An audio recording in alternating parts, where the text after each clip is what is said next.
Hi. Welcome. So this week is a little bit different. Couldn't go to the village because the family whose house I use, they're gone until like 9 p.m. Which is past my bedtime. So couldn't go. But that's okay. So this week, it's actually like this weekend, this coming week, is the 10-year anniversary of me being here. And I get asked all the time, how in the world did you end up in a small country in Central America? By accident. Honestly. I will say that basically since I was like 10, at least, maybe younger, I don't know. You can ask my mom. My entire goal in life was to be a teacher, not in the US. I wanted to travel, I wanted to teach, I wanted to go places. I had this giant map on my wall that I got laminated because I'm a nerd. And all around the edge, I had written the names of all of these countries, islands, places that I wanted to visit. Okay? And I will tell you right now that I know for a fact that Guatemala was not on that list. Not even a little bit. Did not cross my mind. In the slightest. Okay? Also, pause. I know you can hear my fan, okay? But it is currently 175,000 degrees because it's dry season and it's just hot. Okay? And I'm not turning the fan off because I will die of a heat stroke. So, anyways, sorry about that. So 2015 was my very first trip here, and like I said, kind of an accident. Okay, I knew I wanted to leave the country. I knew I wanted to be a teacher. I had zero idea of how to make that a thing. Okay, I looked at Peace Corps. Actually, I did a lot of deep diving into Peace Corps, which I think would be awesome, like incredible. However, you don't necessarily get a say on where you end up, and like I have a few necessary things that I require in my life to be a good human being. Indoor plumbing being one of them, internet access being another. But anyways, point being, I thought about UNICEF, but it turns out they basically just drop you into war zones, and I don't want to get shot at. Thank you. Not on my list of things that I want in my life. But me and my friend in college, we were bored. Okay. And we had talked a couple of times, for quite some time, about going to the church on campus. And we had never gone. Never set foot in that place. Okay. But we were chilling in our dorms on like a Tuesday, okay, when they had church. And we were doing nothing. Okay. And it's like, well, why don't we just go? They start in like an hour. Like we're literally sitting here eating dry cereal out of a box. Let's go. So we went, and that was actually the very first night that they announced that for spring break they were going to Guatemala and or Haiti, depending on interest. I don't think they actually ended up going to Haiti, but they did decide that they were going to Guatemala, and I said sold. Was Guatemala on my list? No. Not even a little bit. But I was like, well, gotta start somewhere. Okay. Did some Googling, alright. And then ended up coming here for spring break in 2015. And be ready to be shocked, amazed, perplexed. Because if you know anything about me, you know that there are certain types of clothing that I don't wear. Mostly jeans. But here I am. Look at that. Jeans. And a t-shirt with sleeves. And a collar. But I did it. Okay? I fell in love with everything. Except building houses. That's what we came for. We came to build a house with an organization called Casas por Cristo, which is still here, going strong. Love it. They're also in like Mexico, Honduras, Dominican Republic. Anyways, I do love them. I commend them greatly. That is not my wheelhouse. Okay? But it's okay. Because I showed up and I fell in love, mostly with the children. Okay? As I do. because I'm a teacher and I couldn't bring.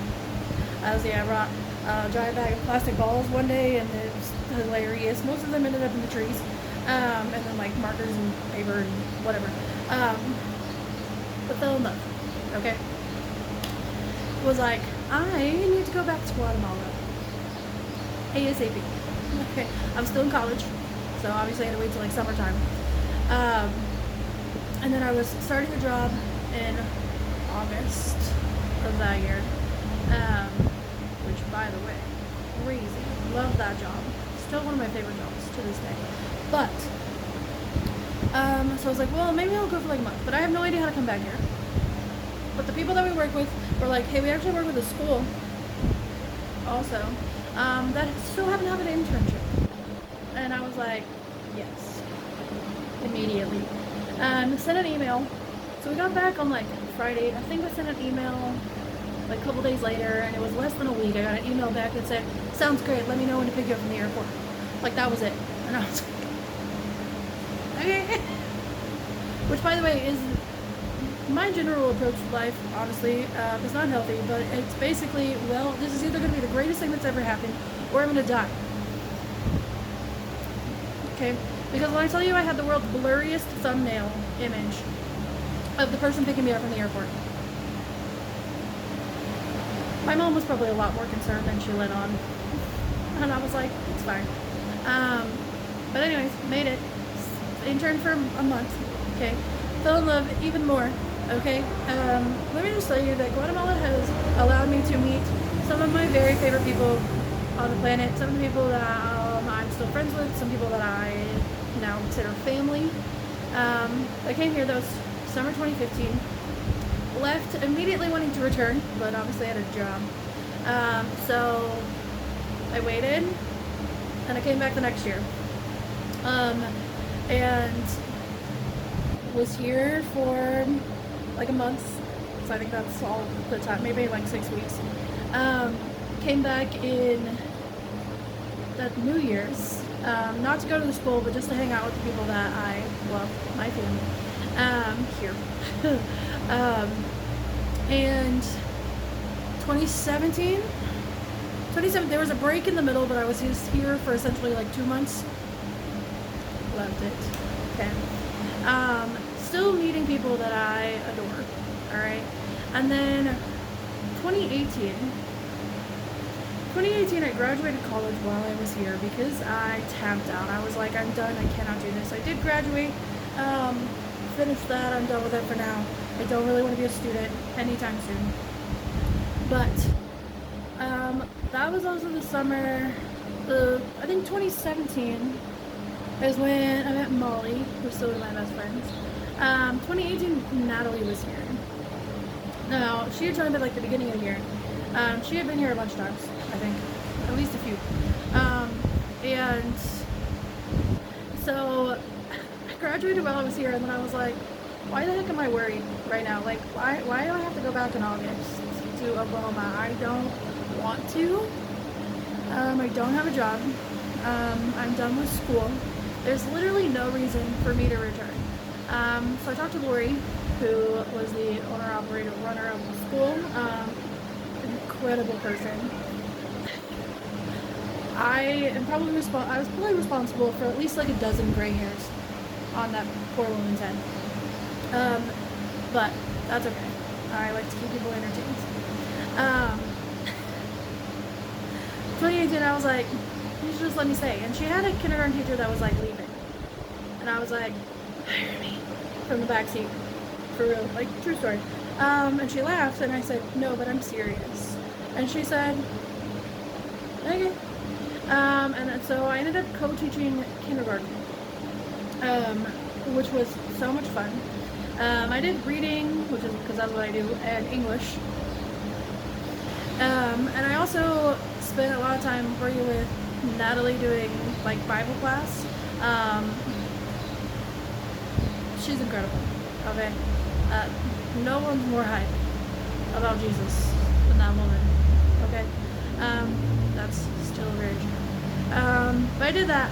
Loved it. Okay. Never sweated so much in my life. There's no sweat like post Bible class sweat. But we did that. She ended up leaving at the end of 2018. She went back to Texas to go back to school. And then Molly, who I met before that, came back in 2019. She works for an organization called Save a Vida that at the time worked with the school. And so she was there. But unfortunately, in April of 2019, Lori, owner of the school, passed away. And it kind of descended into chaos. It was pretty unexpected. But it was a very difficult time for a lot of people, myself included. And I had signed up basically to stay until November. I showed up in January and was going to stay for the entire school year, because here they go from January to like the end of October-ish. And I have a really hard time giving up on commitments that I made. Thanks, Mom, for that. But speaking of my mom, we had many a conversation of, if it is not healthy, it's okay to bail. Like, you can do that. My friend Anthony and his daughter came to visit in June for my birthday. And that was kind of like a turning point, essentially. Because I was like, I don't think that I can stay. Which was really hard, but I went home in August. My mom came, helped me pack up my stuff. I left. And it was a very rough few months.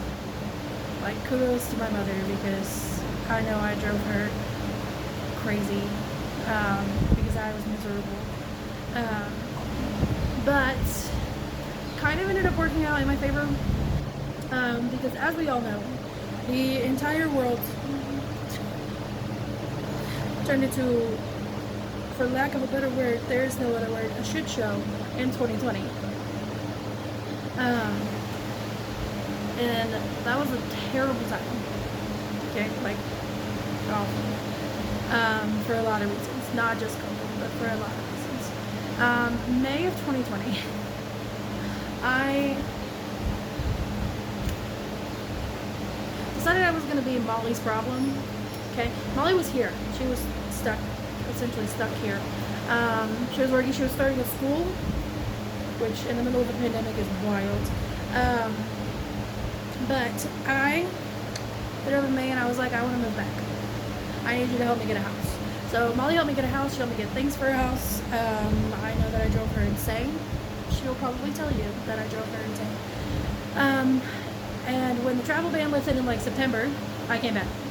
But I was only here until November in 2020.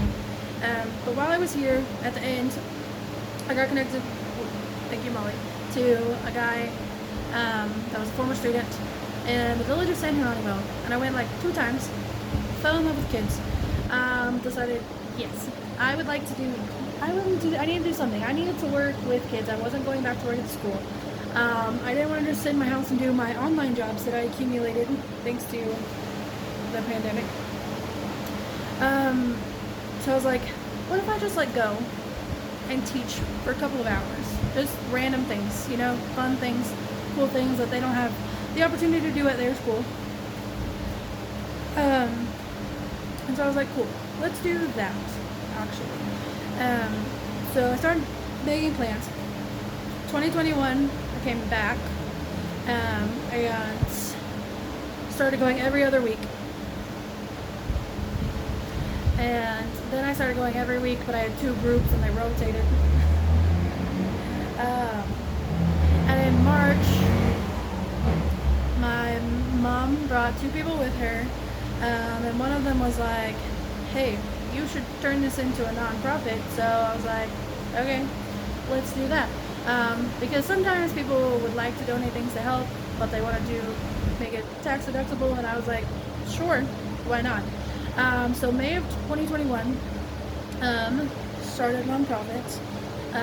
Now I still like 90% pay for everything I do out of my own pocket. That's what my jobs are for. Which I live. Now I only have one group. Again, we've moved like 4 times. I have some of the same people, I have some new people. But still go every week. Got a lot more organized. For like planning. I got a lot more organized in planning. It is still vaguely controlled chaos when I go because I can have anywhere up to like 75 people and 60 of those are children. And up until this year, I have always had help. Almost every single time somebody else has gone with me. I got a car last year, so now I can drive myself, which is nice. But this year it is in fact just me. Don't get me wrong, I love it so much. I would not trade it for anything. The kids love to help load and unload my car. You've seen pictures, videos. But Guatemala has this crazy ability to bring together people that you never would have met before. Like, I have friends from all over now. People that I would consider family. Like, Guatemala will put you through things and you're like, only people who have lived here will understand. It's as simple as that. I also get asked if I plan to be here forever. I don't know. I don't know what I'm having for dinner. Okay? Planning into the future it's too far away. Okay? I have zero plans to go anywhere else. But I am also very well aware that I had no plans to be here in the first place. And it sort of just happened. And for right now, this is where I'm supposed to be. This is where I am. This is where I belong. This is exactly what it should be doing. I cannot say that that will never change. But I have no immediate plans to go anywhere else because I do in fact love it here so much. Anyways, I have blabbed on for a little over 17 minutes now, and you're probably tired of hearing my voice. This is like the longest video I have ever made. But 10 years worth of a story. And it's missing a lot of very important details. Well, vaguely important details, but you got the gist. Okay, that's how I ended up here. It was on accident. It was not planned. But I really wouldn't trade it for anything. So, that's fun. If you made it this far, congratulations. It's probably just my mom. But, bye.